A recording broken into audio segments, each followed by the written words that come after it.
No decorrer da Bíblia, vemos muitos exemplos de como o julgamento de Deus recaiu sobre indivíduos e nações. Mas uma das maneiras mais impactantes e impressionantes em que o juízo de Deus se manifestou sobre uma pessoa pode ser vista na vida de Jezabel, no livro de 2 Reis, capítulo 9, versículos 30 a 37. Nessa passagem, assistimos ao relato de como Jezabel, a rainha perversa de Israel, foi assassinada e seu corpo devorado por cães. Para quem não conhece essa história, eu vou contar um pouco. Jezabel foi a esposa maligna do rei Acabe de Israel. Ela foi responsável por espalhar adoração a deuses falsos, como Baal e Azerá, por todo o reino, e, com isso, levou o povo de Deus a um abismo profundo de idolatria e maldade. Em 2 Reis 9, 30 a 37, diz que, ao saber que Jeú vinha até ela, Jezabel se arrumou, colocou suas vestes reais, fez sua maquiagem e arrumou os cabelos, se preparando como se estivesse diante de um rei. Mas era tarde demais. Deus já havia enviado seu profeta Jeú para cumprir o seu julgamento. Quando Jeú se aproximou da cidade, os eunuques que estavam com Jezabel olharam pela janela e o avistaram. Ele ordenou que a jogassem para baixo, e assim fizeram. O sangue de Jezabel espirrou pela parede e pelas rodas dos cavalos, que a pisaram sob os pés de Jeú. Após isso, Jeú disse: "Vão lá e vejam essa mulher maldita, e a enterrem, pois ela é filha de rei." Porém, ao irem procurar o corpo, não restou nada além do seu crânio, das suas mãos e dos seus pés. Agora, o que é ainda mais impressionante é o que o versículo 6 de 2 Reis 9 nos revela, dizendo que, após a morte de Jezabel, Jeú comentou: "Esta é a palavra do Senhor, que ele falou por seu servo Elias, o tisbita, dizendo: Na porção de Jezeel, os cães comerão a carne de Jezabel."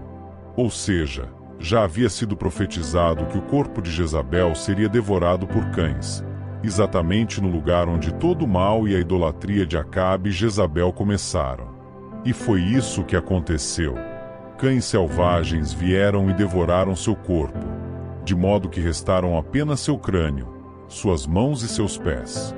Agora, nos perguntamos: por que Deus escolheu que cães devorassem o corpo de Jezabel?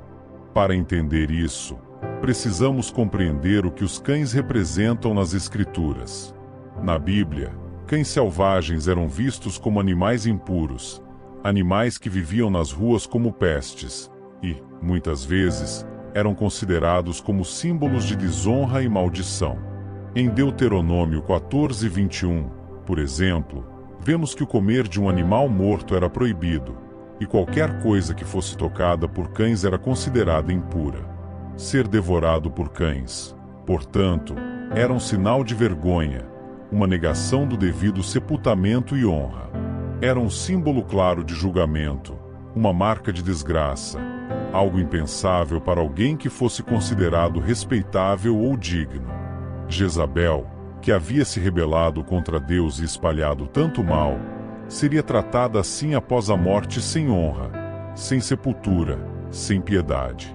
Ela foi consumida por animais impuros, exatamente como ela havia vivido, impura e distante de Deus.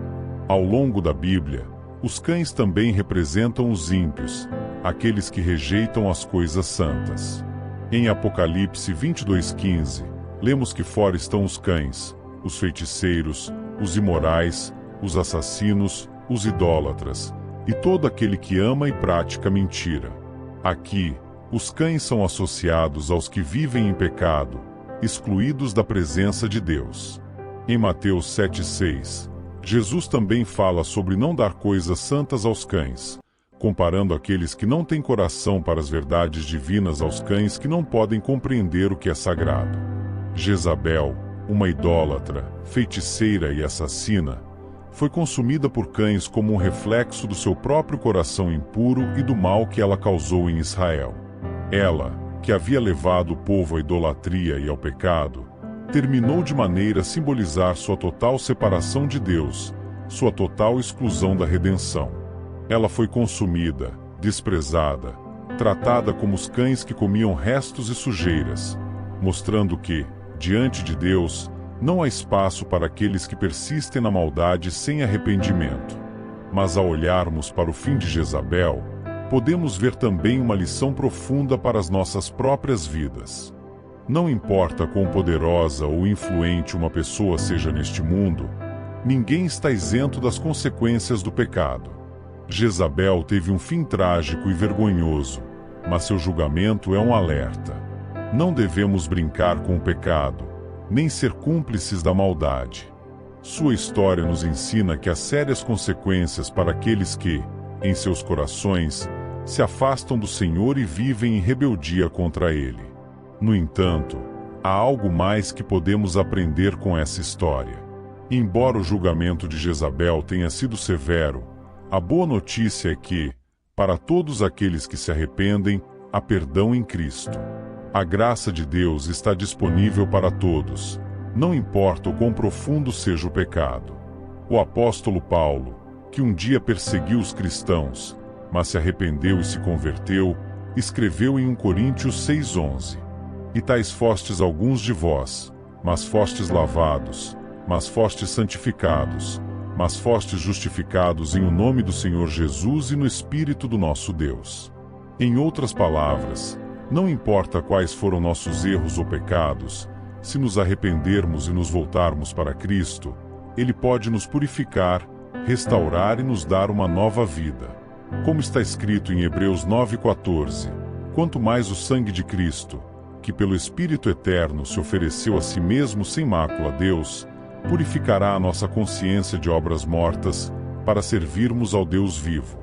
O sangue de Jesus tem poder para limpar até mesmo as consciências mais manchadas, transformando-nos e nos dando uma nova vida em Deus.